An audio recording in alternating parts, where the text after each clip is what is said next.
અંકલેશ્વરમાં પિરામણ ગામની opera park સોસાયટીમાં તસ્કરો દ્વારા એક બંધ મકાનમાંથી રૂપિયા 1.93 લાખના સોનાના દાગીના ચોરી કરાયા હોવાની ઘટના સામે આવી છે। માહિતી મુજબ અનીસુર અબ્દુલ રહેમાન ખાન 20 એપ્રિલે પરિવાર સાથે મુંબઈ ગયા હતા।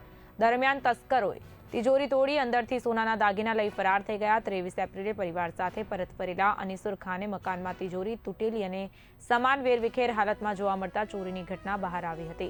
તેમણે તરત જ શહેર એ ડિવિઝન પોલીસને જાણ કરી હતી। પોલીસે સ્થળ પર પહોંચી તપાસ હાથ ધરી અને 1.93 લાખના સોનાના દાગીના ચોરી અંગે ફરિયાદ નોંધાવી હતી। હાલ તસ્કરોને ઝડપી પાડવા માટે પોલીસ દ્વારા તપાસ શરૂ કરવામાં આવી।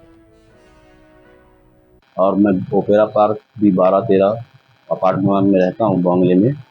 और हम लोग 20 तारीख को गांव गए थे बॉम्बे, और फिर हम लोग 23 तारीख को रात में आए तो वो रास्ते में हम लोगों को फ़ोन आया कि आपके घर में चोरी हो गई है।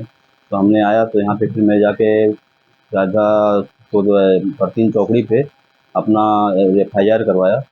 तो मेरी FIR हुई। PI साहब भी बहुत मदद कर रहे हैं मेरी, बहुत मतलब जितना चाहिए उतना ही मदद कर रहे हैं।